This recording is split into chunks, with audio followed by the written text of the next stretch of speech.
Good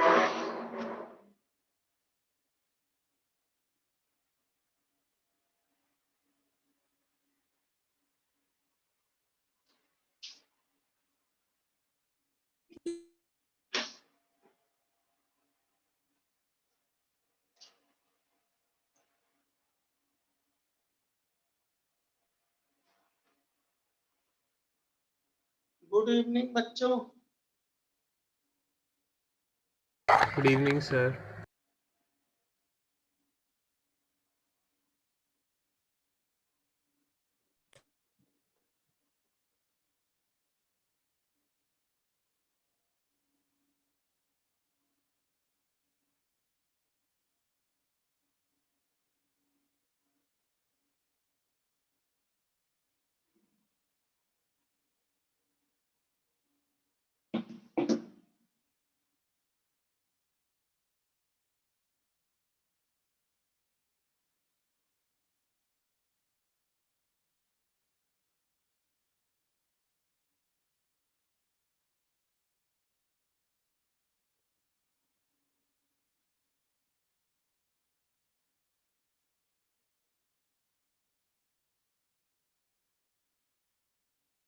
बेटा question किए थे जो एससी वर्मा के दिए थे मैंने।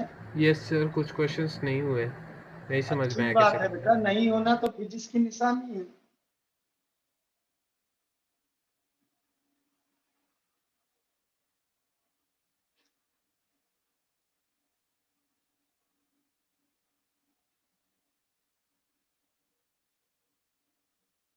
क्वेश्चन नंबर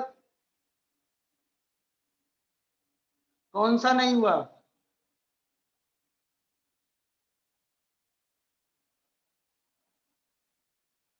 सर 1 सेकंड बता रहा हाँ बेटा। सर, 1 सेकंड बता रहा।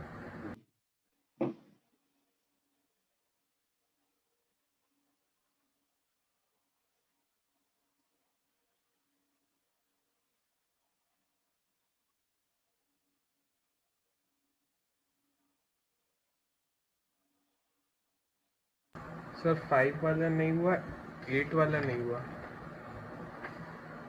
5 और 8 नहीं हुआ।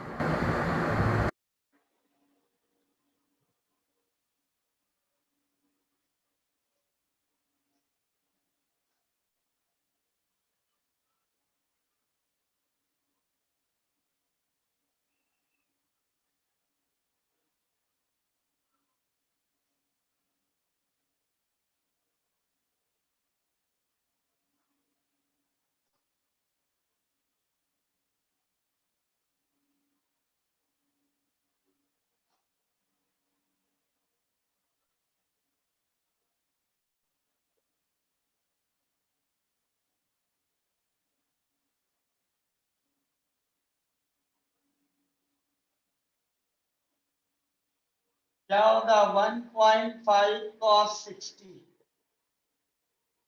1.5 sin 60, 2 cos 30 और ये हो गया 2 sin 30 और नीचे वाला है 1। ऐसे ही तो हो गया।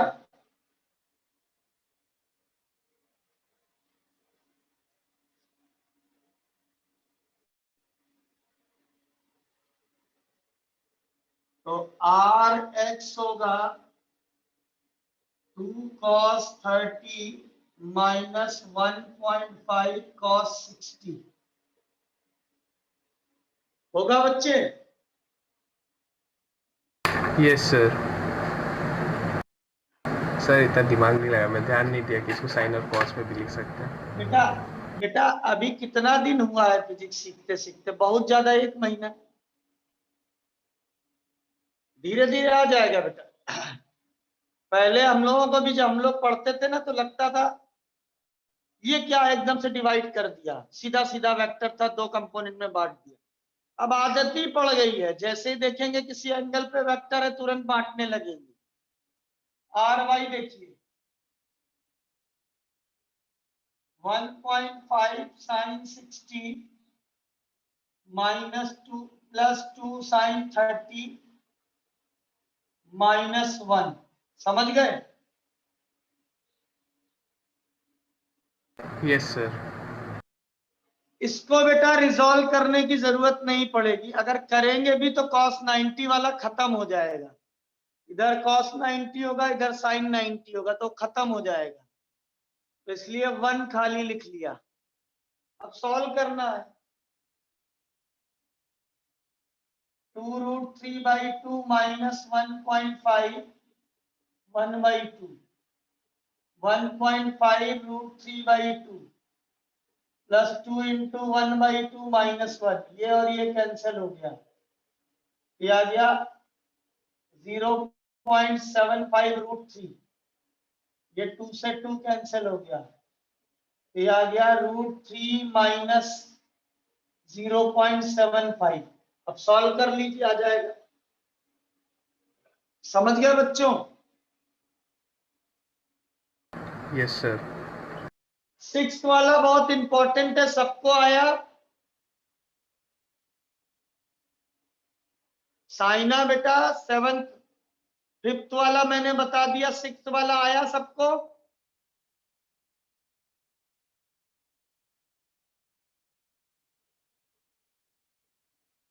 बेटा बोलो, आज गले में बहुत ज्यादा खराश है, बोलो आया कि यस नहीं सर। आया? सर 6th वाला ना? हाँ 6th वाला। सर आंसर मेरा थीटा इक्वल्स टू 180 केस ए में आया है और 90 और फिर 0। हाँ एकदम सही है बेटा। देखिए मैं आपको एक चीज बता दूं, 6 क्वेश्चन में से 3 पार्ट है, मेरे ख्याल से 3 में से एक पार्ट जरूर एग्जाम में आएगा, जो आपका स्कूल एग्जाम होगा। बोलिए तो मैं करके बता दूं या आप कर लेंगे? बोलो बिटिया लोगों।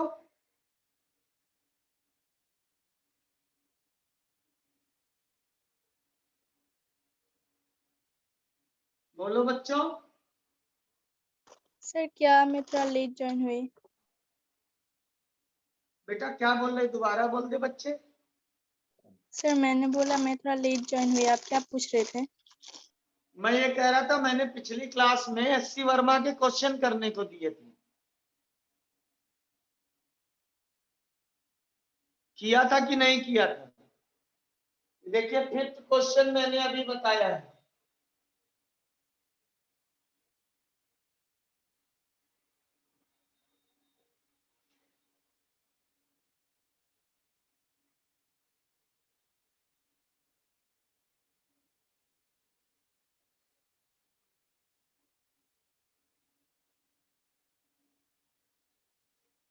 कभी भी वेक्टर, देखिए एक वेक्टर ये है ए, ये बी है और ये सी है। कभी भी एंगल पे हो, you just resolve the vector and get the answer, जैसा मैंने आपको सिखाया था क्वेश्चन नंबर 3 में। ठीक है, क्वेश्चन नंबर 6 देखते हैं। क्वेश्चन सबके पास है ना इस समय? Yes sir. Yes sir. देखिए क्वेश्चन नंबर 6 में ए और बी दे रखा है। ए दे रखा है 3 यूनिट,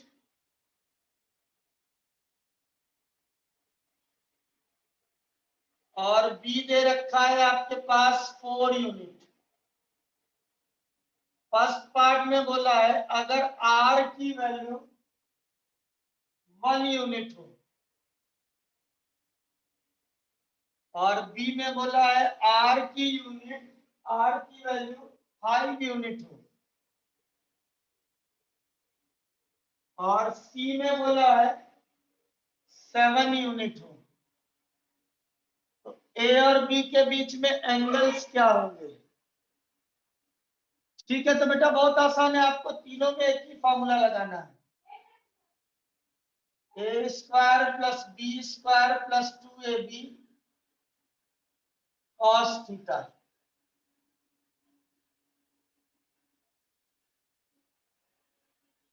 अब आप कितने अच्छे बच्चे हैं ये मैं आपको बताता हूं। जो दिमाग वाला बच्चा होगा वो सीधे ऑप्शन में जाएगा। यहां रिजल्टेंट 1 है, एक 4 है, एक 3 है, रिजल्टेंट 1 कब आएगा? जब सीधे सीधे क्या हो,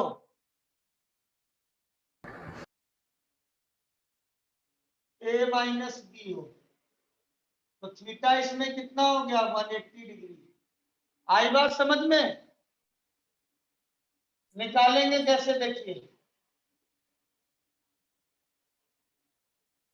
ये दे रखा है 1, 3 square 4 square plus 2 3 into 4 cos theta. ये हो गया 1 9 16 24 कॉस थीटा। ये इधर जाएगा -24 हो जाएगा। तो कॉस थीटा की वैल्यू -1, तो थीटा आ गया 180 डिग्री। समझ गए बच्चे? यस बोलो सर। बच्चों। दूसरे वाले में सर आपने a माइनस बी 180 क्यों लिख दिया? बेटा दो वेक्टर्स हैं, दोनों वेक्टर को कैसे लिखेंगे? अगर 1 आए, 4 को 3 से माइनस करें, इसका मतलब एक वेक्टर 4 ऐसे हो गया और 3 ऐसे हो गया, तभी तो 1 आएगा। तो मैंने दिमाग लगा के लिख दिया, मतलब आंसर पता कर लिया पहले, बाद में सॉल्व किया। इसमें देखिए 5 कब आएगा? जब एक वेक्टर 3 ऐसे हो, बी ऐसे हो 4, तभी तो ये 5 आएगा। ये कितना हो जाएगा? 90 डिग्री। सॉल्व करने के लिए कैसे करेंगे? 5 का स्क्वायर इज इक्वल टू 3 का स्क्वायर, 4 का स्क्वायर, 24 कॉस थीटा। ये 25 25,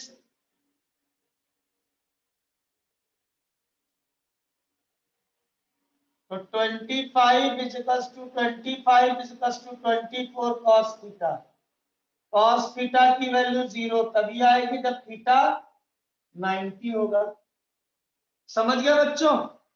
यस सर। तीसरे वाले में देखो 7 कब आएगा? जब डायरेक्टली ऐड किया जाए, 4 ऐसे हो और 3 ऐसे हो, तो दोनों में कितना होगा एंगल? 0 डिग्री। अब वो कैसे आएगा? 7 का स्क्वायर इज इक्वल टू 3 का स्क्वायर, 4 का square, 24 cos theta. 49 is equal to 25 24 cos theta. आ गया 24 is equal to 24 cos theta. cos theta की वैल्यू 1, तो थीटा कितना हो गया? 0 डिग्री, मतलब पैरेलल हो गए दोनों वेक्टर। समझ में आया बच्चों? Yes sir. Yes sir. किसी बच्चे को, किसी बिटिया को डाउट हो तो बोलिए। कल्पना बेटा आया समझ में? Yes sir. तो देखिए ये जो मैंने डायरेक्टली निकाला है, डायरेक्टली निकाला है, कंपटीशन में 4 ऑप्शन में से आप ऐसे चेक करेंगे ताकि जल्दी और पूरा पेपर कर लें। बोर्ड में तो सॉल्व करके दिखाना पड़ेगा। समझ गए बच्चों?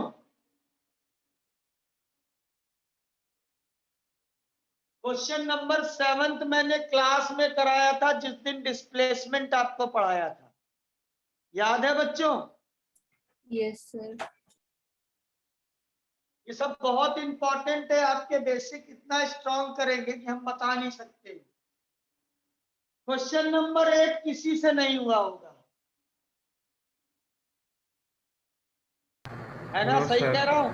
नो सर नहीं हुआ, कैरम बोर्ड वाला क्वेश्चन था। कैरम खेला नहीं है क्या कभी? सर खेला है, क्वेश्चन नहीं बन रहा है पर। आप देखो, मैं बनाता हूं, अभी तुम सॉल्व कर लोगे। ये कैरम है, कैरम बोर्ड, यहां पर क्वीन है, ठीक है? कैरम जो है वो 4 फीट जो है वो लंबा है और 4 फीट चौड़ा है। यहाँ पर होल होता है, जानते हैं ना, कैरम में 4 होल होते हैं। Yes sir. मारने लगते तो यहाँ से चुपचाप गोटी चुरा के अपने पास रख लेते हैं। तो देखिए अगर यहाँ डालनी है तो आप कैसे मारोगे? ऐसे मारोगे और ये ऐसे जाएगी। तो अगर ये एंगल थीटा होगा तो ये भी थीटा होगा कि नहीं? बोलिए बच्चों। Yes sir. एक बार इस डायग्राम को अपने क्वेश्चन से मिलाइए। क्वेश्चन क्या कह रहा है? A carrom board 4 into 4 square has a queen at the center। यहाँ पर क्वीन है, जो लाल कलर की होती ना, गुट्टी बोलते हैं हम लोग, वो क्वीन है। वो मुन्ना भाई एमबीबीएस वाली जो बुढ़ा नहीं खेलता था। Hit by the striker move to the, यहां से स्ट्राइकर से हिट किया, फ्रंट से टकराती है और होल में चली जाती है। ठीक है बच्चों। rebounds and goes in the hole behind the striking line. Find the magnitude of displacement of queen from center to front edge। क्या बोला है? From centre to front edge, मतलब ये चाहिए। और सेकेंड पार्ट में बोला है from the front edge to hole, मतलब ये चाहिए। और तीसरे में बोला है सेंटर से होल। समझ गया बच्चों? Yes sir. बहुत आसान है, देखिए। Yes sir. अगर इसको हम x मान लें तो ये 2 माइनस एक्स होगा कि नहीं होगा?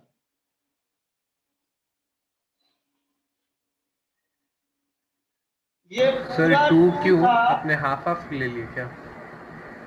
सेंटर में बेटा रखी हुई है ना ये। Oh yes sir, yes sir. हमने हाफ हाफ नहीं लिया, मेरा दिमाग बिल्कुल ठीक है, मैं हाफ माइंड नहीं हूं। सेंटर पे रखा है, कहीं और रखा होता तो उसके हिसाब से लेते।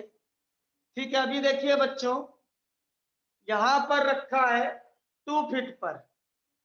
अब देखिए ये वाला ट्रायंगल, इसका नाम लिख देते हैं ए बी सी, और triangle D E. Triangle A B C similar हो गया ए डी बी ई के। किसी को प्रॉब्लम?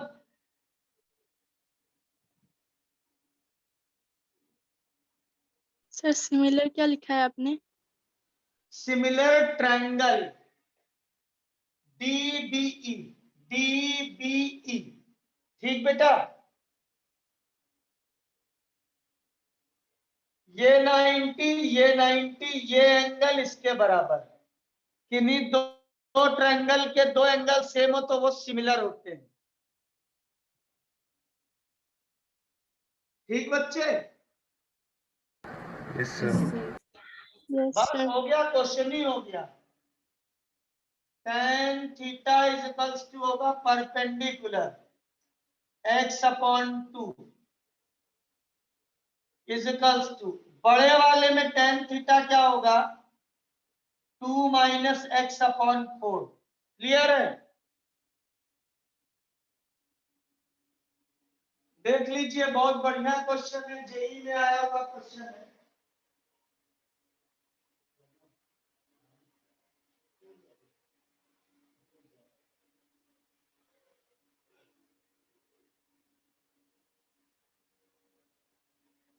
आई बात समझ में बच्चों? Yes sir. बस 2 2 जा 4, 2x is equals to 2 minus X, तो 3x is equals to 2x is equals to 3/2। बस क्वेश्चन हो गया।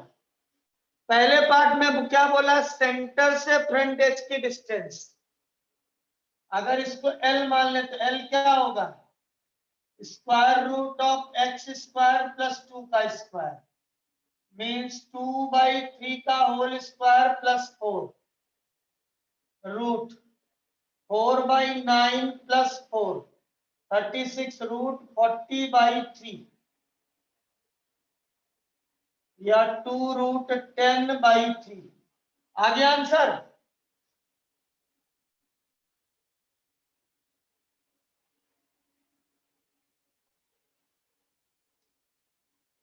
फर्स्ट पार्ट में बोला है सेंटर से यहां तक का डिस्प्लेसमेंट, तो कैसे निकालेंगे ये? बेस का स्क्वायर प्लस परपेंडिकुलर का square. Is that clear? Yes sir.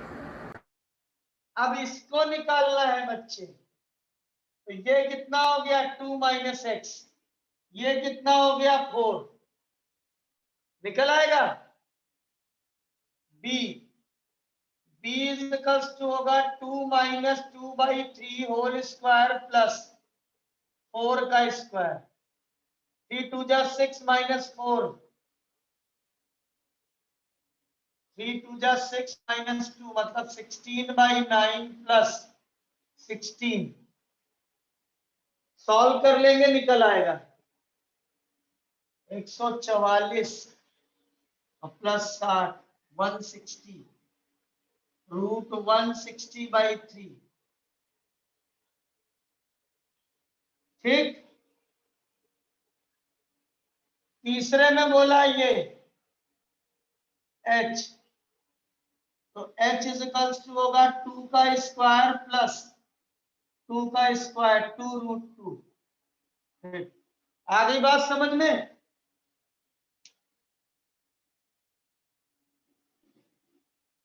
बोलो बच्चों। Yes sir. एक बार देख लीजिए, क्वेश्चन को पढ़ के समझेंगे, खाली ये बात ध्यान रखना है कि जिस एंगल से टकराएगी उसी एंगल से वापस आएगी, तभी ये क्वीन यहां पर जाएगी, नहीं तो नहीं जाएगी। आपने देखा होगा स्ट्राइकर का गेम यही होता है। बस एक्स निकाल लीजिए, एक्स निकालने के बाद क्वेश्चन ही हो जाएगा। समझ गया बच्चों? Yes sir.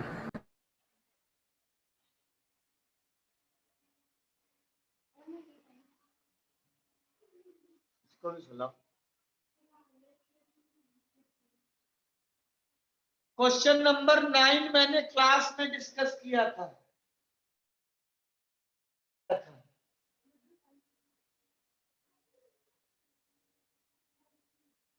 ठीक है बच्चों?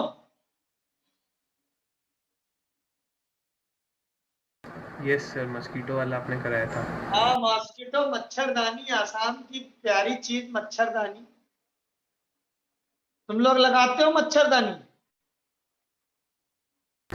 यस सर, लगाना पड़ता है। मेरे को नींद ही नहीं आती बेटा मच्छरदानी लगा के, बहुत मच्छर है भाई। अभी तो इस बार बारिश कम हुई है इसलिए कम है। मच्छर, काकरोच और वो क्या बोलते हैं, छिपकली, तीनों बहुत है। छिपकली मैंने पहली बार देखा, आवाज करती है। ठीक है, सर चलिए 9th हो गया। सबको समझ में आना है कैरम वाला? कैरम वाला आप किसी से रेंडमली पूछ दीजिएगा, सॉल्व नहीं कर पाएगा अगर आपने कैरम का गेम नहीं खेला है तो। क्वेश्चन नंबर 10 क्लास में कराया हुआ है, 9th और 10th। बिटिया लोगों को कराया है ना 10th?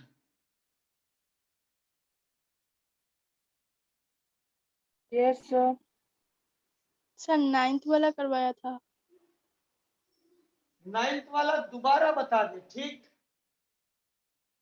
सर 9th वाला करवाया था आपने। 10th अच्छा, दोबारा बताना है क्या? No sir. नो कि yes? No sir. Very good. चलिए 10th नंबर देख लीजिए। बोला 4.5 metre unit due to not,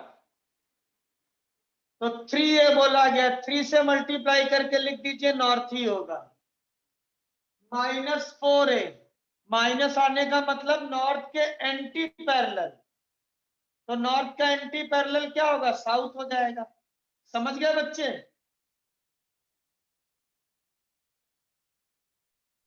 yes sir. Question number 10 देखिए, बहुत आसान है।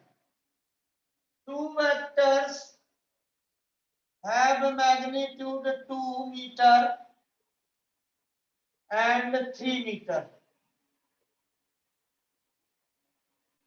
The angle between them is 60 degree. Theta 60 degree है, तो आपको A डॉट B का मैग्नीट्यूड चाहिए और A क्रॉस B का मैग्नीट्यूड चाहिए। तो मेरे ख्याल से सारे लोग कर लेंगे। A magnitude B magnitude cos theta, A magnitude B magnitude sine theta n cap का मैग्नीट्यूड निकल आएगा बच्चों।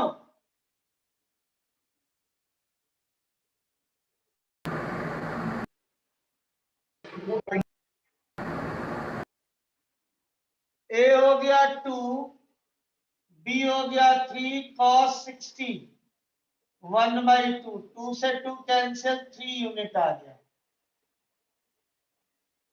यहां देखिए 2 इंटू 3 साइन 60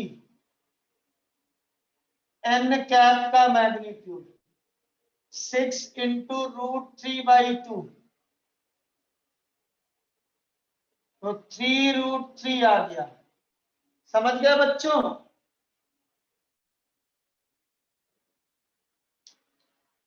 समझे बच्चे? Yes sir, yes sir. Yes, sir.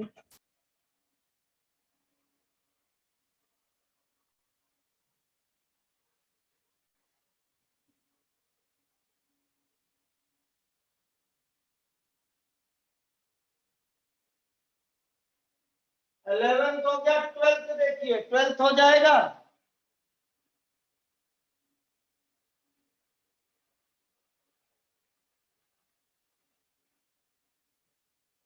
बोलो बच्चे।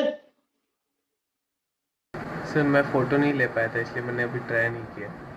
अच्छा अच्छा अच्छा, बेटा 13 से बहुत अच्छे क्वेश्चन है, बाकी तो बेसिक्स वाले थे, अगर नहीं ले पाए हो तो ले लो।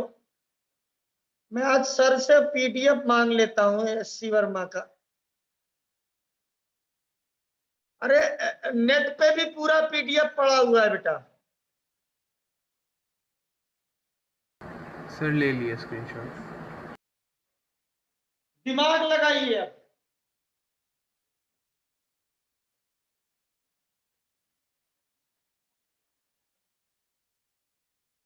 कैसे? ये एक समषटभुज बना हुआ है, रेगुलर हेक्सागन है। ये A1 है, ये A2 है, ये A3 है, ये A4 है, ये A5 वेक्टर है और ये A6 वेक्टर है। दो बातें बेटा। पहली चीज कि ये सारे एक ही प्लेन में, इनका सबका सम हमेशा 0 होगा, ये ध्यान रखिएगा। These are the coplanar vector. तो अगर दो से ज्यादा कोप्लेनर वेक्टर एक ही पॉइंट से हो तो उनका नेट रिजल्टेंट 0 होता। तो देखिए क्या बोला है,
बेटा लोगों क्वेश्चन पढ़ा आपने? Yes sir. ये A1 है, सारे बराबर बेटा, सबकी वैल्यू A के बराबर है ना, सबकी वैल्यू सेम होगी क्योंकि रेगुलर हेक्सागन है। तो क्या हो जाएगा, ये A1, ये क्या होगा A2 cos 60, ये कितना होगा A3 cos 60 120, ये कितना होगा A4, ये कितना होगा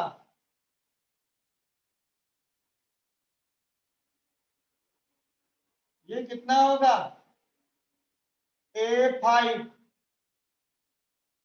cos 60, ये कितना होगा A6 cos 120 होगा। सर समझ में नहीं आया आपने क्या किया। क्या नहीं किया बेटा, ये देखिए एक वेक्टर, दूसरा वो वेक्टर सर किसी आपने वो एंगल हाँ पे, समझ गया। ये cos वाला हो गया, इधर हो जाएगा साइन वाला। साइन हो जाएगा। यस सर समझा। अब ध्यान से देखना, कोई पेन कॉपी नहीं यूज करनी है, A1 A4 से कैंसिल होगा। यस सर पैरेलल है। पैरेलल एक दूसरे के अपोजिट है, जीरो, वैल्यू भी सेम है। A2 cos 60 A5 cos 60 equal and opposite cancel, A6 और A3 कैंसिल, यही तो लिखा हुआ है, आप देखिए ना, प्रूफ करना है इसमें। देखिए ये लिखा हुआ है ना, पहला आ गया A cos 0 cos pi by 3 2 pi by 3 4 pi by 3 5 pi by 3 is equal to 0, यही तो है।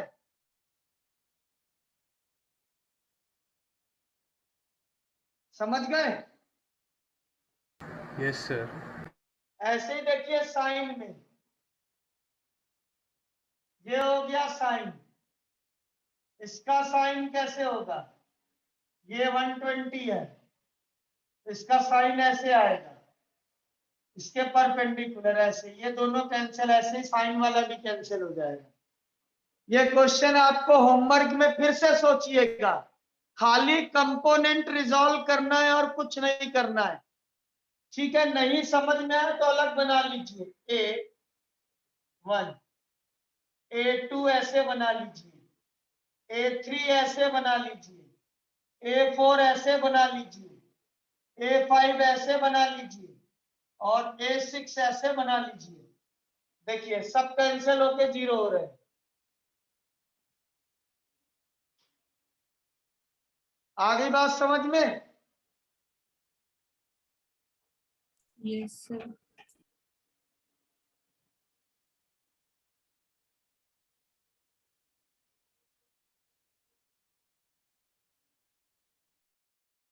कभी भी क्लोज्ड फिगर होगा उसका रिजल्टेंट हमेशा बेटा जीरो आता है, कोई भी हो।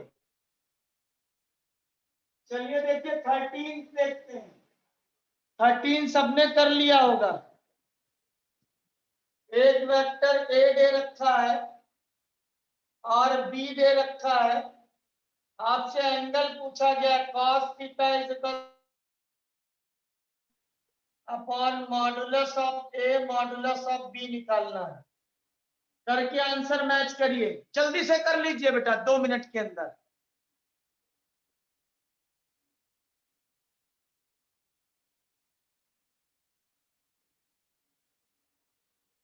आ रहा है बच्चों समझ में? सर मेरा मैग्नीट्यूड A √29 और मैग्नीट्यूड B √50 आया।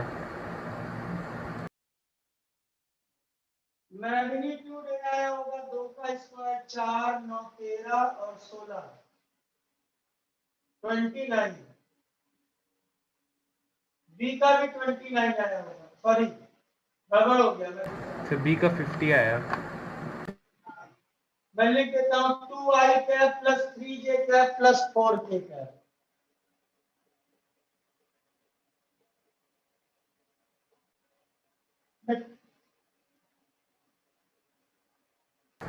सर कॉस थीटा थोड़ा अजीब सा है। 3i cap plus 4j cap plus 5k cap. मैं आंसर लिख दे रहा हूं, आप मैच करिएगा।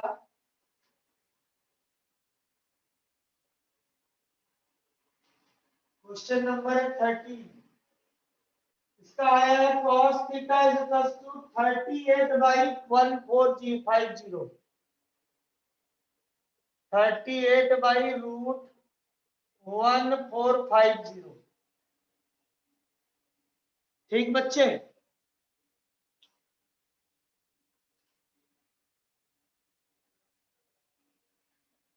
क्वेश्चन नंबर 14 देखिए, ऐसे क्वेश्चन कैसे करेंगे। आपको बोला है प्रूव दैट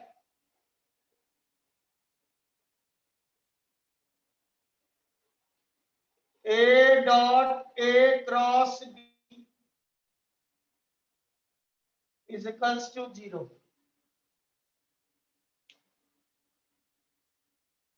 बेटा 13 वाला आ गया बच्चे? यार बोलते नहीं हो तुम लोग, आज बहुत चिल्लवा रहे हो। यस सर आ गया।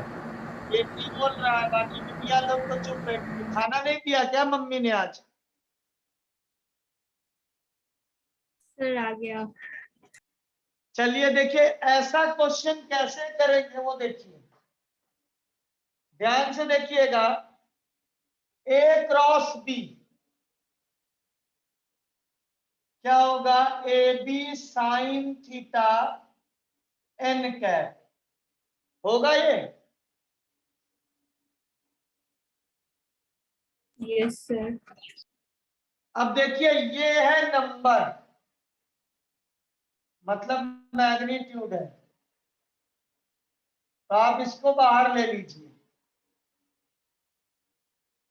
क्या बचा? A dot n cap.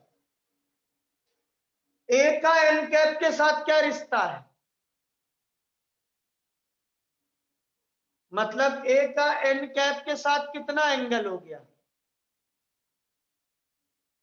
Sir 90 degree. तो डॉट हटाइए, cos 90 लिख दीजिए, cos 90 आते ही 0 हो गया।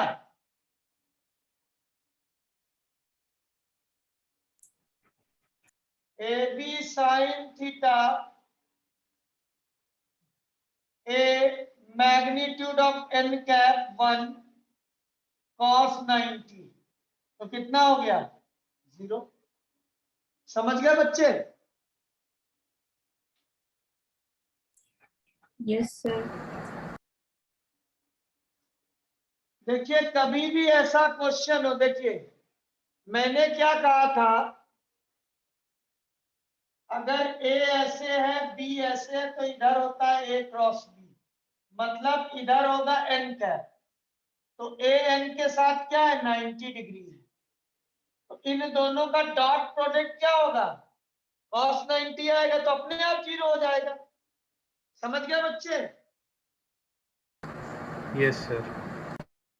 तो फिर अगर समझ में आ गया है तो क्वेश्चन नंबर 16 तो कर लेंगे ना। जल्दी से पढ़िए question number 16।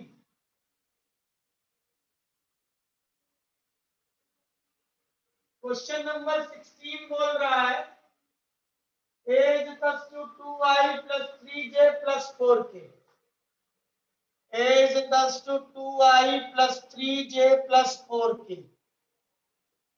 B is equals to 4i 3j 2k।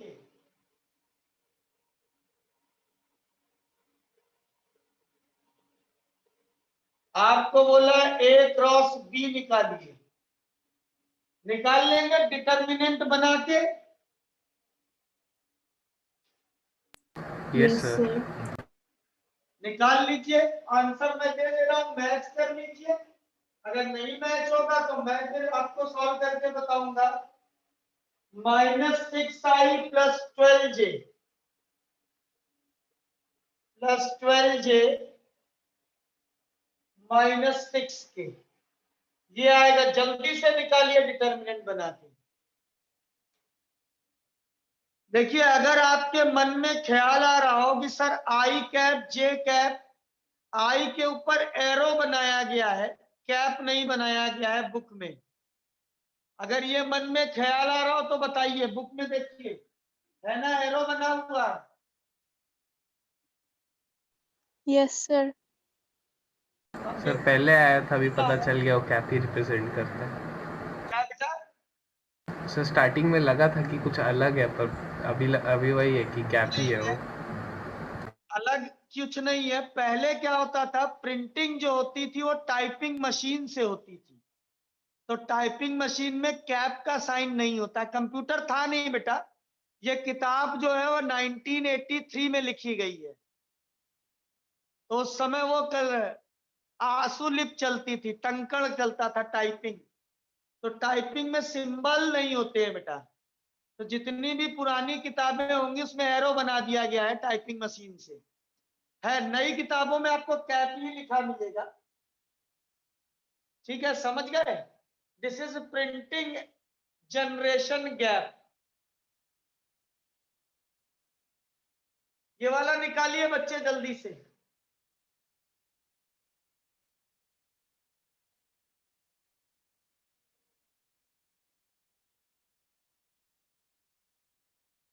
ये निकालने के बाद question number 16, C cross A cross B.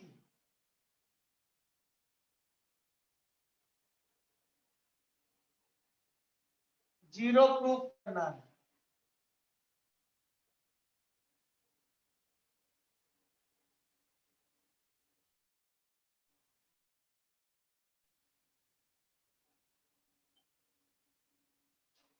Sir आ गया। वेरी गुड बेटा, आई रियली अप्रिशिएट। अगर ऑफलाइन क्लास में होती तुमको हम चॉकलेट खिलाते। तुम एक बार में सीख गई मैट्रिसेस डिटरमिनेंट सॉल्व करना। ये क्लास 12 का पहला चैप्टर है, डिटरमिनेंट्स एंड मैट्रिसेस।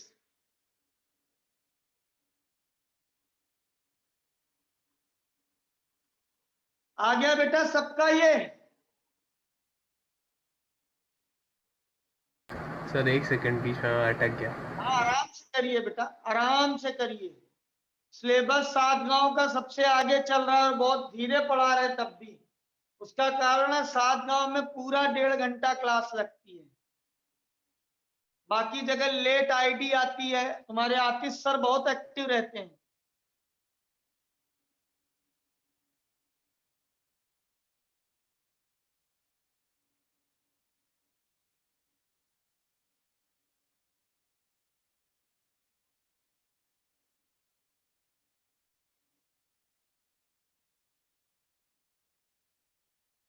सर मैं फंस गया, आप एक बार बता दो ना।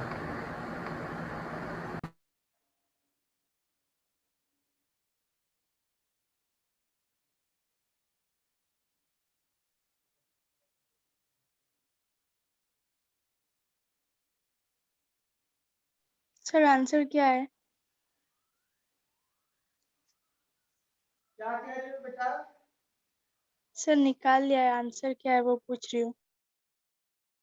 अच्छा सबने निकाल लिया। अब ये वाला आप कर सकते हैं।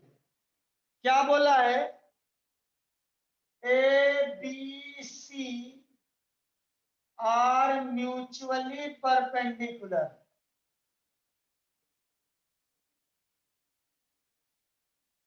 Perpendicular vectors. तो बोला प्रूफ करिए ये। अच्छा एक बात बताइए, ए क्रॉस बी का रिजल्टेंट किधर आएगा? सी पर आएगा कि नहीं आएगा? Yes yes sir. सर। तो सी का सी के साथ एंगल कितना हो गया? 0। 0 डिग्री। साइन 0 कितना होता है? 0। सॉल्व भी करना पड़ा? No sir. No sir. हाँ आप बहुत अच्छे हो बेटा, बस थोड़ा सा थ्योरी रटने की बजाय दिमाग खोलो। Without pen paper you can solve each and every numerical. खाली सोचो। सॉल्व करूं इसको? A क्रॉस B आ जाएगा C, A B sine theta, तो ए और बी के बीच में 90 डिग्री का एंगल इनटू सी, ये ए बी अलग हो गया, सी क्रॉस सी, आई क्रॉस आई 0 बोला था, जे क्रॉस जे 0 बोला, के क्रॉस के 0 बोला, तो सी क्रॉस सी क्या हो गया? समझ गए बच्चे? Yes sir. अब आ जाइए बेटा अगला क्वेश्चन, पहले पढ़िए। अगला क्वेश्चन बहुत टेक्निकल है, जेई एडवांस का क्वेश्चन है। कभी भी बेटा पोजीशन वेक्टर हो, देखिए क्या बोल रहा है question, a particle moves on a given straight line with constant speed at a certain time at point P on its straight line path. O is a fixed point so that OP is cross V. देखिए क्या हो गया, ये एक fixed point है P और ये O है, ये पार्टिकल ऐसे चल रहा है कांस्टेंट स्पीड से, तो आप V वेक्टर क्या लिखेंगे? V I cap. Any problem? No sir. No sir. भी हमने इस डायरेक्शन में क्यों लिया? बोला कांस्टेंट स्पीड से स्ट्रेट लाइन चल रहा है, ऐसे चलता जा रहा है। ठीक, आप इसको ऊपर भी ले सकते हैं, वो भी स्ट्रेट लाइन है, कोई फर्क नहीं है, दोनों से आंसर सेम ही आएगा। ओपी कितना होगा? ये आर हो गया, ये एक्स कॉमा वाई होता है पॉइंट, तो R R is equals to OP हो जाएगा, that is X I cap Y J cap. होगा बच्चों?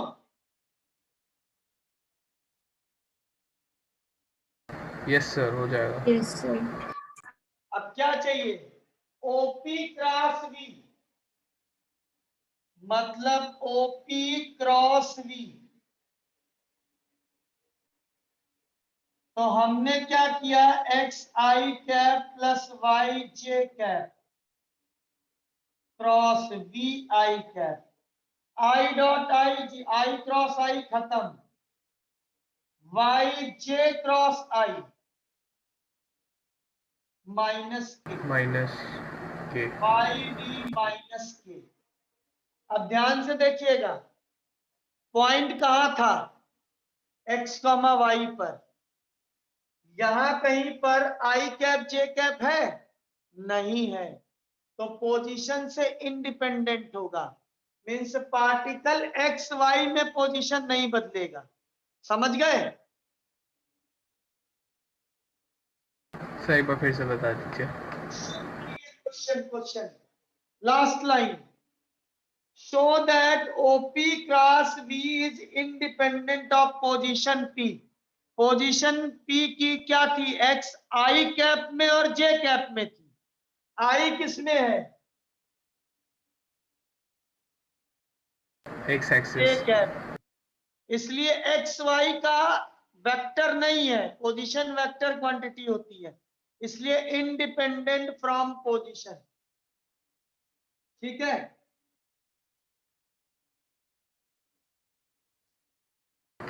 Yes sir. क्वेश्चन नंबर 8 दोबारा करिएगा बेटा, फिर भी डाउट हो तो पूछ सकते हैं, I never mind about that. Question number 18, F is equals to EQ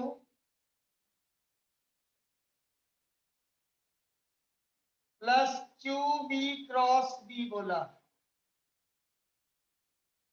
ठीक है बच्चे?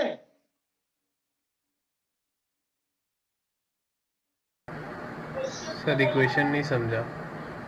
क्वेश्चन में बेटा ये बोला है, आपने क्लास 10th में पढ़ा होगा, किसी करंट कैरिंग कंडक्टर को अगर मैग्नेटिक फील्ड में रखते हैं तो फोर्स लगता है, पढ़ा था? Yes sir, Fleming right hand rule था। जनरेटर ये सब खूब पढ़ा है। क्यों लगता है ये नहीं पढ़ा होगा? क्योंकि हम मैग्नेटिज्म पढ़ा नहीं पाए थे, आपको लाइट ही पढ़ा पाए थे, उसके बाद एग्जाम ही नहीं हुआ, लॉकडाउन लग गया। ठीक है, तो देखिए बच्चों बहुत ध्यान से सुनिएगा। क्यों फोर्स लगता है? करंट बहने का मतलब है इसमें इलेक्ट्रॉन मूव कर रहे हैं, इलेक्ट्रॉन चार्ज होता है। ठीक है, तो जब आप करंट फ्लो करेंगे तो इलेक्ट्रॉन मूव करेंगे, तो वो इलेक्ट्रॉन पर लगने वाला फोर्स है। ठीक है, तो किसी चार्ज पार्टिकल को इलेक्ट्रिक फील्ड, और ये आप क्लास 12th में तीसरी यूनिट में पढ़ेंगे, मैग्नेटिज्म एंड इट्स प्रॉपर्टी में, इसीलिए आपको कम समझ में आया। अभी ये इक्वेशन दे रखी है, इसको बोलते हैं Lorentz electromagnetic equation, Lorentz electromagnetic force equation, electromagnetic force equation. ये इक्वेशन दी होगी क्वेश्चन में अभी 11th में, हालांकि ये क्वेश्चन सिलेबस का नहीं है, फिर भी जान लीजिए, थोड़ा जान लोगे थोड़ा बाद में समझ में आ जाएगा। इतना समझ में आया बच्चों? Yes, sir. मैं पढ़ रहा हूं, लिखा क्या है? The force on a charge particle due to electric field मतलब E, मैग्नेटिक फील्ड मतलब B, तो ये हो गया electromagnetic field is given by F is equals to EQ plus QV cross B। ठीक है, तो आपके पास बोला गया suppose E is along X axis, B is along y-axis, in which direction B is minimum। ठीक है, नेट फोर्स जीरो, तो ये फोर्स बोला है जीरो, तो E Q plus Q B cross B zero हो गया, तो आपके पास आएगा E is equals to B cross B आएगा बच्चों? सर नहीं समझ में आया। नेट फोर्स जीरो बोला, क्वेश्चन पढ़िए ना, वेलोसिटी की मिनिमम वैल्यू क्या होगी कि नेट फोर्स जीरो। तो देखिए इसको जीरो यस किया, सर। क्यू कॉमन लेके उड़ा दिया, E is equals to V cross B आ गया। यस आपको सर। B चाहिए, तो V B sine theta is equals to E आएगा, तो velocity V is equals to होगा E by B sine theta. Velocity minimum के लिए, for minimum velocity sine theta की वैल्यू मैक्सिमम होनी चाहिए, वो कितनी होती है 1, तो B इज इक्वल्स टू आ गया E क्रॉस B। ये आंसर हो गया।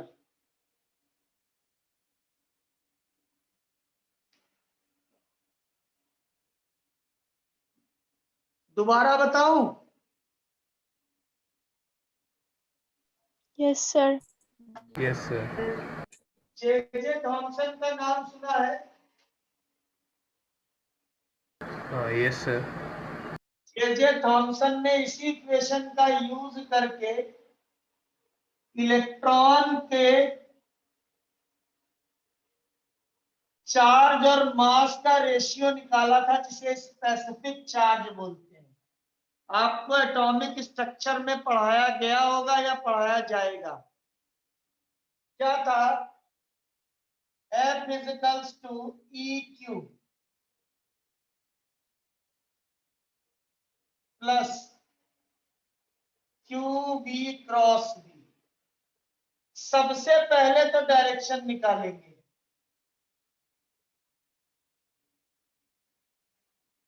क्या है? आपको बोला है इलेक्ट्रिक फील्ड है एक्स एक्सिस पर, ठीक।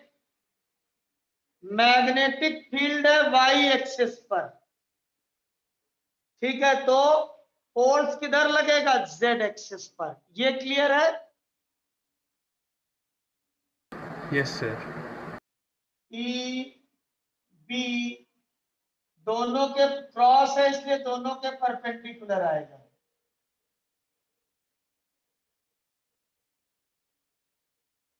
आएगा, यही आपने फ्लेमिंग्स रूल भी लगाया था। तो डायरेक्शन तो मिल गई इन जेड एक्सिस। अब बोला है क्या मिनिमम वेलोसिटी ले कि एफ जीरो, तो ये आ जाएगा Q E plus V cross B. तो E equals to V B sine theta आएगा। तो v इजकल्स टू होगा E by B sine theta. इतना समझे?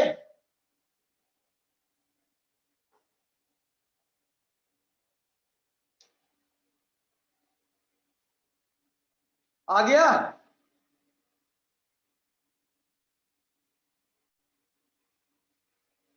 बोलो बच्चों।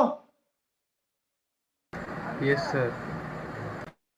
अभी देखिए v मिनिमम चाहिए, e और b तो बदल नहीं सकते क्योंकि यूनिफॉर्म होता है। तो क्या बदल सकते हैं? एंगल। तो फॉर v मिनिमम ये क्या होना चाहिए? मैक्सिमम होना चाहिए। मैक्सिमम कितना है? 1। तो v मिनिमम की वैल्यू आ जाएगी e बाई बी।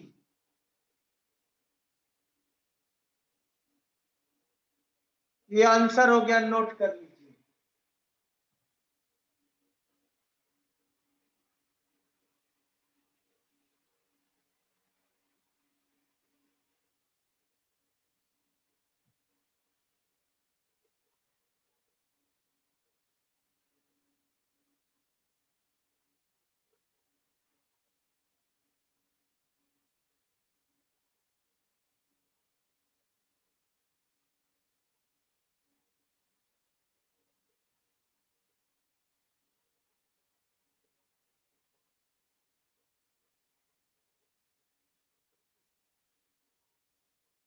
ये देखिए लास्ट क्वेश्चन है वेक्टर का, एससीवी का।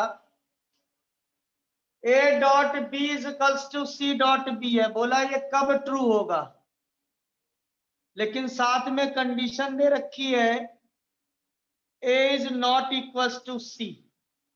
ए सी के इक्वल कब नहीं होगा? जब ए और सी एंटी पैरेलल होंगे, बस इतना आंसर है भाई। ए डॉट बी क्या आएगा?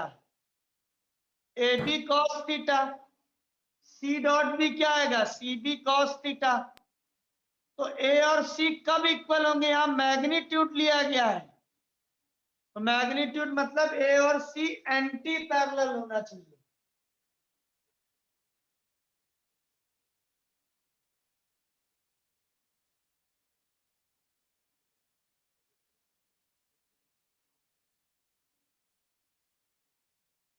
नोट कर लीजिए। सर नहीं समझा मैं। सर अगर हम लोग ए बी कॉस थीटा और सी बी कॉस थीटा लेंगे सर, तो कॉस थीटा और बी और कैंसिल हो जाएगा ना फिर। ए वेक्टर सी के बराबर कब होगा?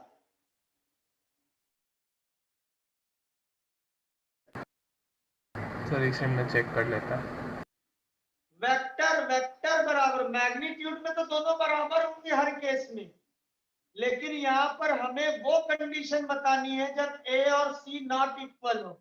वेक्टर ये कब इक्वल नहीं होता, कब ये कंडीशन सही होगी? जब आपके पास A is equal not equal to, मतलब ए और सी एंटी पैरेलल होंगे।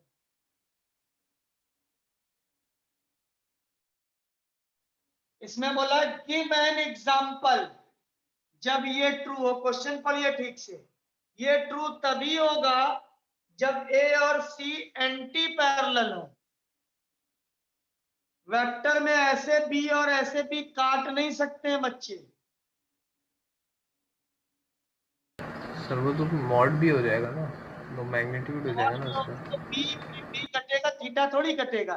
इसका एंगल θ1 होगा, इसका θ2 होगा। या ठीक है, हाँ सर, हाँ सर। समझ गए ना। cos θ1 cos θ2 कब इक्वल होगा? माइनस में आएगा जब।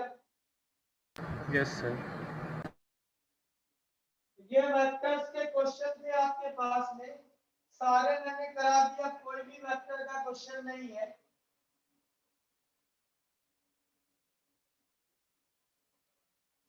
फिर से करिएगा, अगर डाउट हो तो मेरे से पूछिएगा।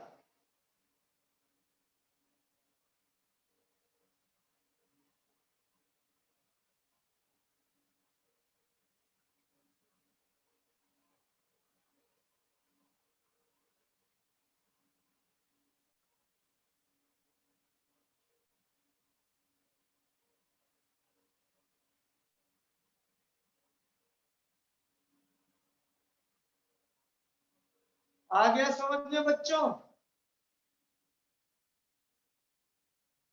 Yes sir. चलिए आगे चलते, नोट कर लिया?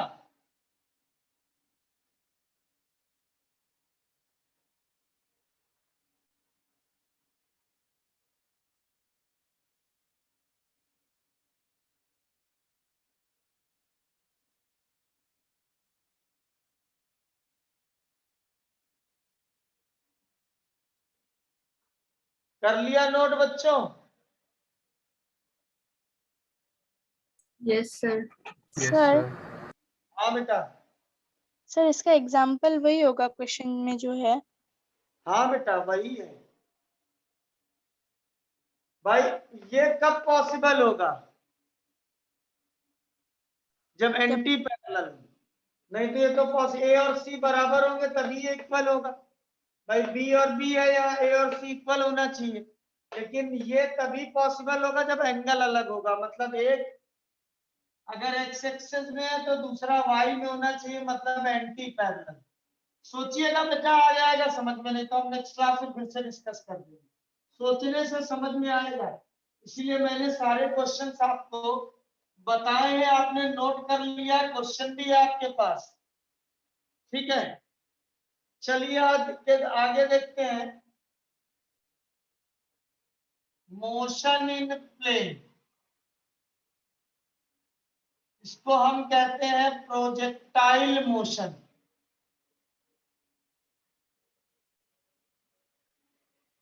मोशन इन प्लेन और प्रोजेक्टाइल मोशन। देखिए प्रोजेक्टाइल मोशन कितने तरीके का होता है।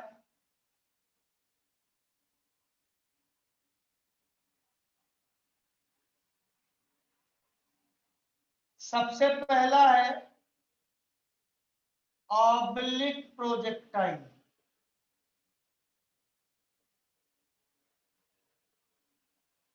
और दूसरा है हॉरिजॉन्टल प्रोजेक्टाइल,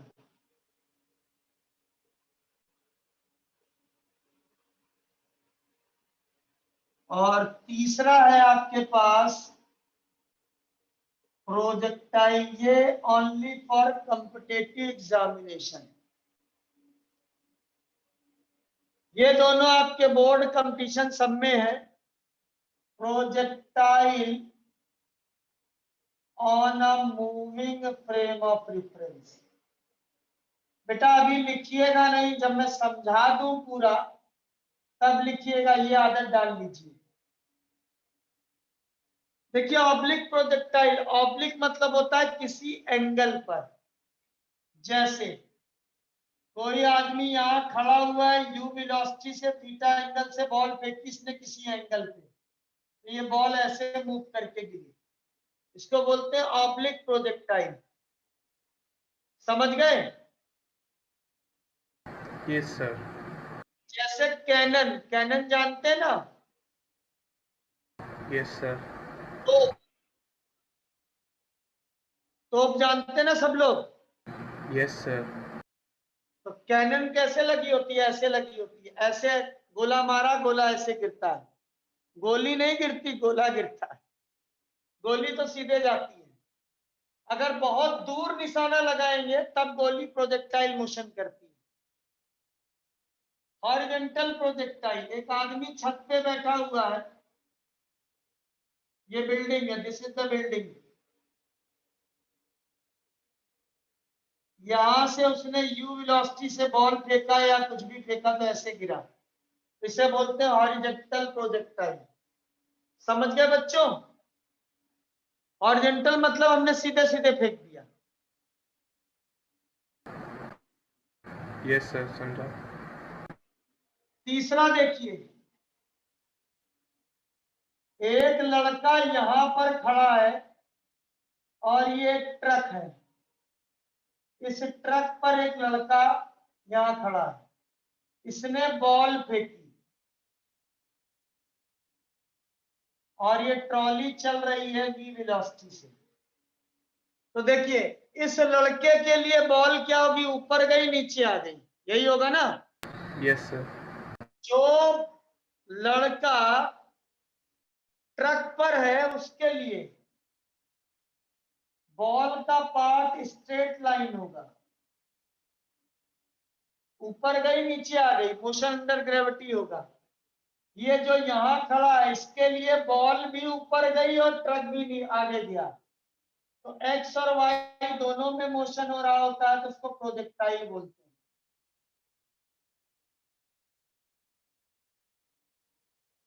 आ गई बात समझ में? Yes sir. सर ये वाला फिर से समझा दीजिए। बेटा आप किसी ट्रक में जा रही हैं, ठीक है, बॉल उछाल रही है और फिर आपके हाथ में आ रहा है, बाहर खड़े हुए आदमी को जो बॉल दिखेगी वो क्या दिखेगी, वो ऊपर भी गई है और ट्रक भी आगे गया है, एक्स और वाई मोशन में आएगा। लेकिन जो आदमी ट्रक पे खड़ा उसको क्या होगा, बॉल ऊपर जाएगी नीचे आएगी बस। तो अगर ऊपर नीचे गई है स्ट्रेट लाइन हो गया, वाई एक्सिस पे ही खाली मोशन की है। भाई ये तो कैच कैच खेला है ऐसे ऐसे, लेकिन ये क्या है, ट्रक भी आगे गया है और ये भी बॉल भी ऊपर गई है। तो जब भी एक्स वाई दोनों प्लेन में मोशन होता है उसको बोलते हैं मोशन इन प्लेन।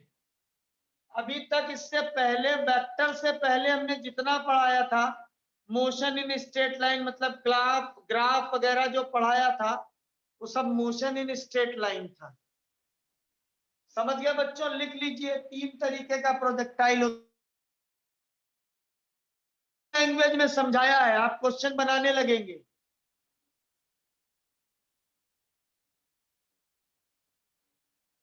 नोट कर लीजिए।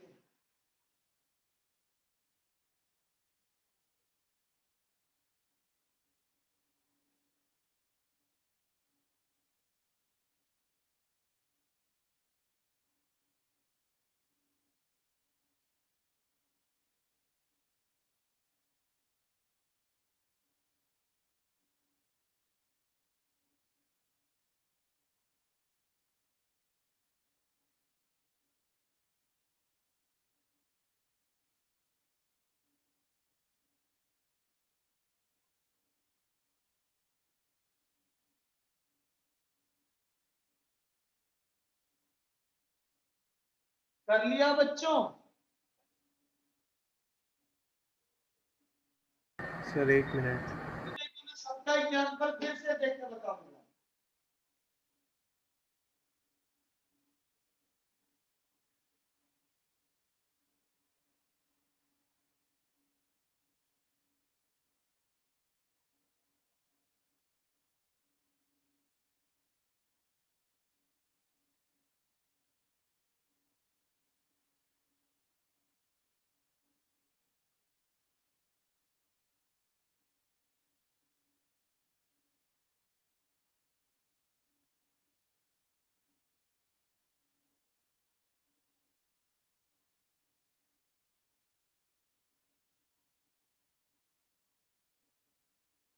आया बात समझ में बेटा तीनों? बोलिए बच्चों। Yes sir. अभी भी कोई डाउट हो तो बोलिए, एग्जाम्पल मैंने दे दिया है आपको।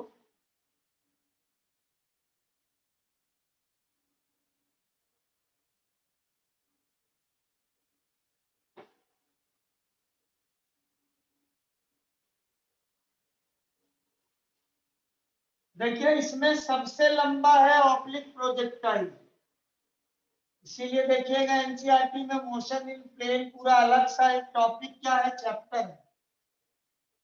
देखिए क्या हो गया, हम देखते हैं ऑब्लिक प्रोजेक्टाइल।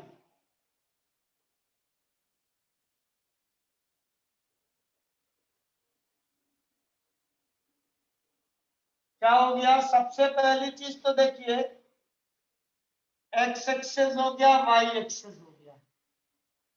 यहां से आपने यू वेलोसिटी से फेंका थीटा एंगल से, तो ये होगा यू एक्स और ये होगा U Y. Means this is U cos theta and this is U sine theta, और ये बॉल यहां जाती गई। इतना समझ गए?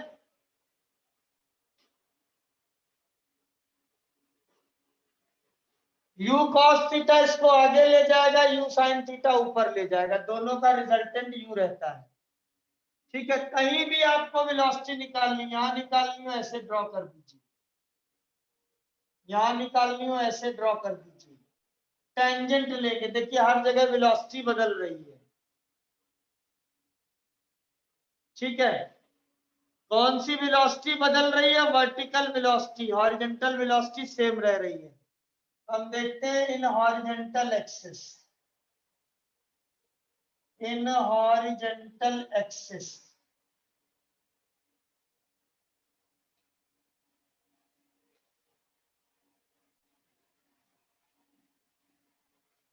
क्या था आपके पास? यू वेलोसिटी से थीटा एंगल से फेंका, इधर हो गया यू कॉस थीटा और इधर हो गया यू साइन थीटा। तो इन हॉरिजॉन्टल, जब मैंने कहा हॉरिजॉन्टल एक्सिस तो हॉरिजॉन्टल केवल देखेंगे, तो हॉरिजॉन्टल में U X is equals to होगा U cos theta, that is a constant, तो एक्सेलरेशन होगा 0। इन वर्टिकल एक्सिस देखिए, U Y is equals to हो गया यू साइन थीटा, वो चेंज कर रही है, तो एक्सेलरेशन होगा माइनस जी के बराबर। इतना लिखा समझ में आया सबको?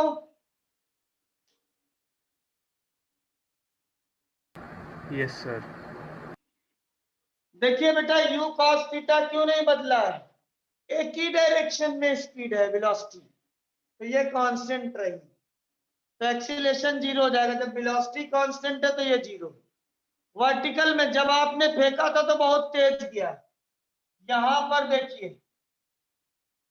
ये रहेगा you cos theta you x, लेकिन वर्टिकल वेलोसिटी क्या हो जाएगी? 0 हो जाएगी, तभी तो नीचे आने लगा। तो पहले बहुत ज्यादा, जैसे जैसे ऊपर गया वेलोसिटी कम होकर 0 हो गई, फिर बढ़ने लगी, तो U sine theta changes acceleration ये हो गया। Is that clear? अभी क्या करते हैं, let in T time particle reaches at X comma Y, मतलब पार्टिकल यहां पहुंच गया एक्स कॉमा वाई पर टी टाइम बाद, तो ये हो जाएगा एक्स और ये हो जाएगा वाई। तो हॉरिजॉन्टल में क्या होगा?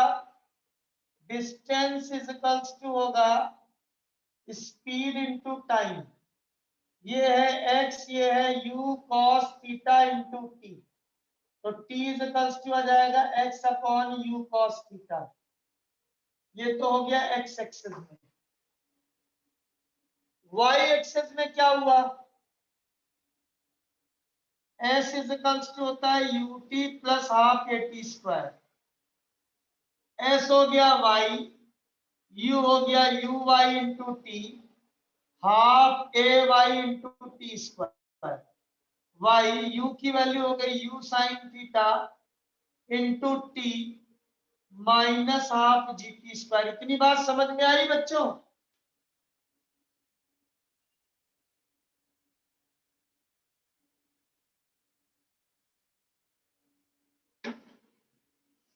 अरे बोल दो, आया कि नहीं? सर ये y वाला और x वाला नहीं समझ में डिस्टेंस का। आप लिख लो बेटा, मैं दोबारा बना के बताता हूँ। लिख लो, मैं फिर बोर्ड साफ करूंगा तो ऊपर का स्टेटमेंट नहीं लिखना पड़ेगा फिर। बस याद रखिएगा, यहाँ मोशन इन प्लेन मतलब एक्स और वाई एक्सिस दोनों में हो रहा है। तो जब हम एक्स की बात करेंगे तो एक्स ही देखेंगे, वाई की बात करेंगे तो वाई ही देखेंगे।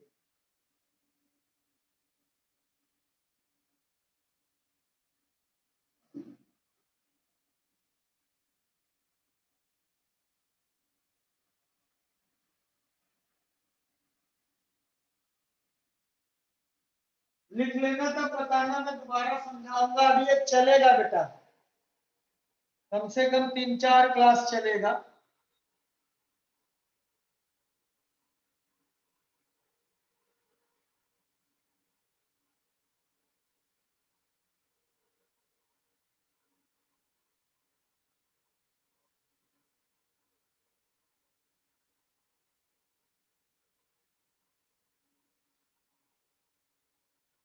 लिख लेना तब बताना बच्चों। सर लिख लिया। सबने लिख लिया बच्चे?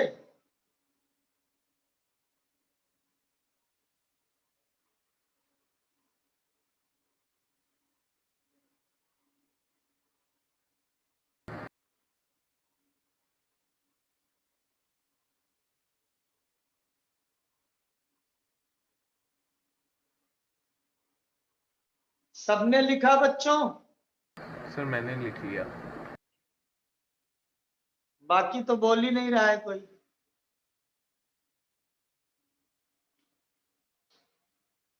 Yes sir. तो टेंशन मत लेना बेटा, प्रोजेक्टाइल बहुत ध्यान से समझना। 5 नंबर का बड़ा क्वेश्चन तुम्हारे स्कूल के एग्जाम में आता है। देखिए, एक्स वाई निकालने का मतलब है, मैं बताना चाहता हूं कि प्रोजेक्टाइल का मोशन कैसा होता है। मोशन मतलब इसका ग्राफ कैसा बनेगा, मतलब लोकस कैसा होगा। तो मैंने कहा यू वेलोसिटी से थीटा एंगल से फेंका, ये u cos थीटा हो गया, ये x पर पहुंचा, ये y पर, और इधर हो गया u sin थीटा। ठीक, अभी देखिए हॉरिजॉन्टल एक्सिस पर मैंने बोला ux होता है u cos theta, that is constant, ax is equals to 0। इतना समझे? कुछ पूछ रहा हूं? Yes sir. अब देखिए, जब एक्सीलरेशन 0 है तो अपना देसी फार्मूला लगेगा। भाई क्लास 9-10 में भी तो डिस्टेंस का फार्मूला पढ़ा था। कैसे निकालते थे? Distance is equal to speed into time. तब हमने एक्सीलरेशन नहीं जानते थे 9 क्लास से पहले, तो डायरेक्ट फॉर्म लगाते थे। एक्स में डिस्टेंस कितनी है? Speed means you x into time. Distance हो गई एक्स, यू एक्स हो गया you cos theta into T. इतना समझे? Yes sir. यहां से हमने टी निकाला और कुछ नहीं किया।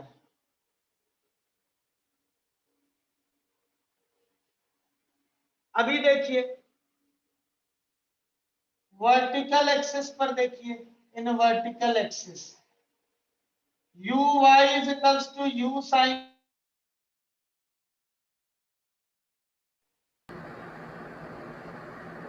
ए वाई हो गया माइनस जी। इतना समझे?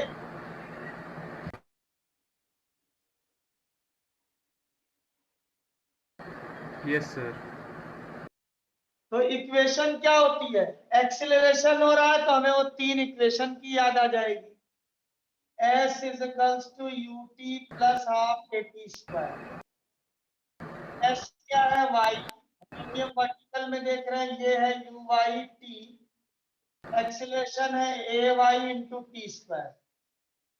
y is equals to U, Y कितना है, u साइन थीटा है, t कितना है x upon u cos theta, a कितना है minus G x upon u cos theta का होल स्क्वायर। इतना समझे बालक? बोलिए बच्चों। यस सर, आपने वैल्यूज डाल दी बस, और टी और जी का। इसलिए बेटा मैं 2-3 बार बताता हूँ चीजों को, 3 बार बताऊंगा तब 40-50% सीख लोगे। इससे ज्यादा फिजिक्स किसी को संसार में नहीं आती है, जो बोलता है वो झूठ बोलता है। जब करोगे तब अपने आप धीरे धीरे सीख जाओगे। मैं निकालने जा रहा हूं मैजिकल इक्वेशन। ये इक्वेशन ऐसी है जो एक लाइन में आपका क्वेश्चन करना सिखा देगी आपको। देखिए अब u से u कैंसिल हो गया, y इज इक्वल टू, देखिए sine upon cos tan theta हो गया minus half g x square u का स्क्वायर कॉस स्क्वायर थीटा आएगा। यस सर, आ जाएगा। देखिए x की पावर कितनी है, सर 2 मैक्सिमम। y की पावर कितनी है, 1। सर इलेप्टिकल ग्राफ बनेगा। ए भूल गए, y is equals to ax plus bx square, y is equals to ax minus bx square। ये ग्राफ कैसे बनाया था, ऐसे। ये ग्राफ कैसे बनाया था, ऐसे।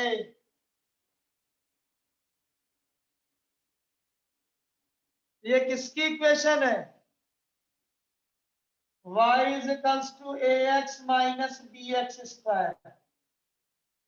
This is the equation of, this is the equation of parabola। So the trajectory of particle is parabola। इस प्रोजेक्टाइल मोशन में जो पाथ फॉलो करता है particle, that is always parabola. आ गई बात समझ में? यस सर, मैंने गलती से पैराबोलिक ग्राफ को इलेप्टिकल बोल दिया। इसीलिए बेटा मैंने इतनी मेहनत की थी ग्राफ में। खैर आ जाएगा बेटा, अभी ऑफलाइन भी तो क्लास लगेगी, सब आ जाएगा। ग्राफ बहुत इंपॉर्टेंट है। मैथ देखिए, लोग कहते हैं, इंजीनियरिंग वाले बोलते हैं हमें मैथ्स का बहुत अच्छा ग्राफ आता है, लेकिन मैथ्स का फिजिक्स के ग्राफ में बहुत अंतर है। हम केवल एलिमेंट जान रहे हैं, ग्राफ की एबीसीडी सीखना है। इंजीनियरिंग वाले बहुत ज्यादा सीख लेते तो एबीसीडी गलत कर देते हैं। नोट कर लीजिए इसको, ये 5 मार्क्स में आता है। क्वेश्चन कैसे आता है, prove that the path of projected particle is parabola. क्या बोला, पैराबोला।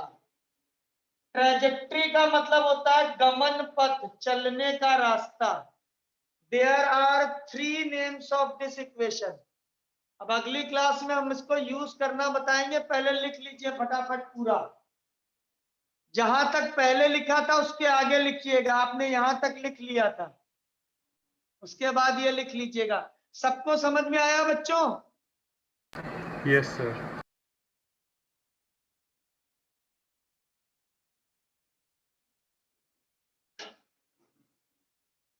प्रोजेक्टाइल सबसे इंपॉर्टेंट इंटरेस्टिंग टॉपिक है और बड़ा लंबा टॉपिक है। हालांकि स्कूल में कोचिंग 1-2 दिन में खत्म करा देते हैं, खाली जो फार्मूले डराइव करके। ये बहुत सारी चीजें, कम से कम 2 क्वेश्चन जेई एडवांस में आता है, 2 जेई मेंस में। मेडिकल में 2 से 3 क्वेश्चन, और बहुत सिंपल होता है। कल अभी एक बच्चा बोला सर 3 साल से प्रोजेक्टाइल का क्वेश्चन नहीं आया। मैंने कहा मारूंगा लप्पड़ तेरे को। व्हाट्सएप किया था मेरे को, बोला सर ऐसा क्यों कह रहे हैं। मैंने कहा प्रोजेक्टाइल दिखता नहीं है, डायरेक्टली नहीं, आपको समझना पड़ेगा। देखो तो पिछली साल ही एक्स वाई कोऑर्डिनेट, जहां भी एक्स वाई कोऑर्डिनेट दोनों बदल रहे होंगे, दैट इज प्रोजेक्टाइल मोशन। वो मैं सिखाऊंगा आपको नेक्स्ट क्लास में। अभी आप इसको अच्छे से प्रैक्टिस कर लीजिएगा। आपका अगर यूनिट टेस्ट वगैरह होगा तो उसमें ये क्वेश्चन जरूर आएगा पहले एग्जाम में। फाइनल में भी आता है 5 नंबर का, 3 क्वेश्चन फिक्स है 5-5 नंबर के, सारे स्कूल्स के एग्जाम में आते हैं।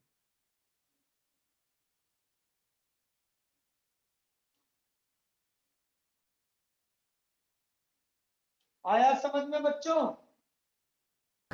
Yes sir. सर हाँ बेटा। सर आपने एक्सेलरेशन का वो कुछ बोला था, मतलब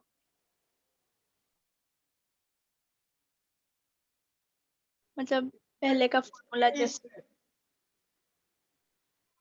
इसमें कि इसमें? Sir ax equal to 0। आप देखिए, आप कंफ्यूज क्यों हो रही, मैं बता रहा हूं। आप प्लेन में उड़ रही हो, जमीन की सोच रही हो। यहां हमने जब जमीन पे लिखा है u cos थीटा, तो जमीन में देखिए, कहीं भी देखिए हॉरिजॉन्टल वेलोसिटी सब ऐसे ही होगी, हर जगह ऐसे ही होगी।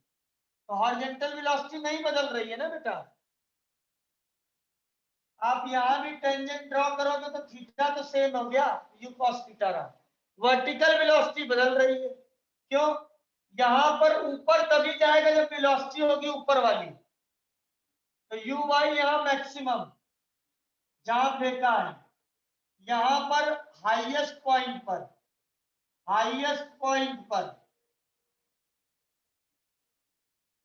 0 होगी, तभी तो पार्टिकल नीचे आने लगा है।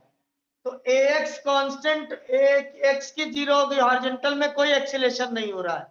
जब एक्सीलरेशन नहीं होता तो देसी फार्मूला लगाते हैं, distance is equal to speed into time. समझ गए? अब यहां देखिए, ऊपर जा रहा था तो कौन सा एक्सीलरेशन उसको नीचे लाता है? g, माइनस g हो गया। समझ गए? उसके बाद इक्वेशन लगाया। आई बात समझ में? Yes sir.